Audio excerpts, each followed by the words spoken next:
The video explains the common causes and offers step-by-step solutions to phone not allowed for voice. Part 1. Why is my phone saying not allowed for voice? The phone not allowed for voice error on Android is caused by issues like network connection problems, a faulty SIM card, carrier restrictions, device locks, or system bugs. These factors can prevent access to the carrier's voice call service. Part 2. How to fix phone not allowed for voice. We offer 8 step-by-step solutions, from simple to complex, to help resolve the phone not allowed for voice issue, and recommend following the steps to avoid unnecessary actions. 2.1 Turn off the airport mode. Wipe down from the top of the screen to open the notification panel. Find the airplane mode icon, and tap it to turn it off. The icon will change from highlighted to gray. Or open Settings, select Network and Internet, find airplane mode and toggle the switch to the off position. After that, wait 1-2 minutes for the phone to reconnect to the carrier network, then try making a voice call to check if the issue is resolved. 2.2 Check the network connection. Check the network signal and move to an open area for a stronger connection. Adjust the network mode to LTE, TDS, CDMA, GSM Auto, or 4G, 3G to G Auto. If supported, enable VoLTE in the mobile network settings, but ensure the service is activated with your carrier if needed. 2.3 Restart Android phone. Just press and hold the power button of the phone until the power menu appears. Select Restart, and wait for the phone to restart automatically. After restarting, try making a voice call to check if the issue is resolved. 2.4 Reject or change SIM card. To fix the issue,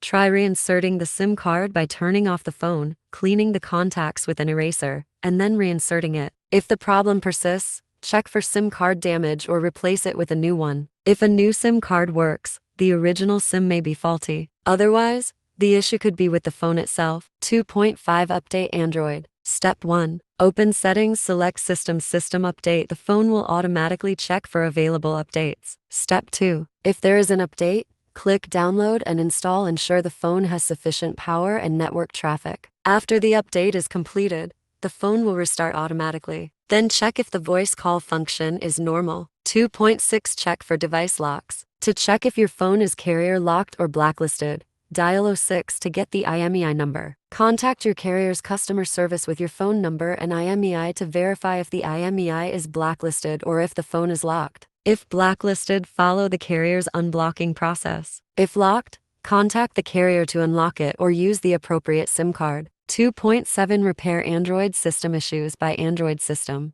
If the issue persists after trying all methods, it may be due to system problems like corrupted files. Using a professional tool like Android Repair can fix issues such as the phone not allowed for voice error and restore your phone's functionality. Step 1. Launch the Android Repair software on your computer. From the main interface, select the System Repair option and then click on Android Repair to access the Android System Repair module. Step 2. Use a USB cable to connect your phone to the computer. Once your device is connected, select the Android Repair option and then click on Repair Now to proceed. Step 3. When prompted, select your device brand and click Start to continue. The software will ask for additional device details such as model, country, and carrier. Step 4. Follow the on-screen instructions to put your device into download mode Odin mode. Click Next to continue. Step 5. The software will automatically download the correct firmware for your device and begin the repair process. Once done, your phone will restart, and the issue should be fixed. 2.8. Contact the carrier operator. If the issue persists after trying all methods, it may be due to carrier-side problems like restricted voice permissions or account issues. Contact customer service, explain the error, and provide your phone number, IMEI, and troubleshooting steps. They can check your account and help resolve the issue.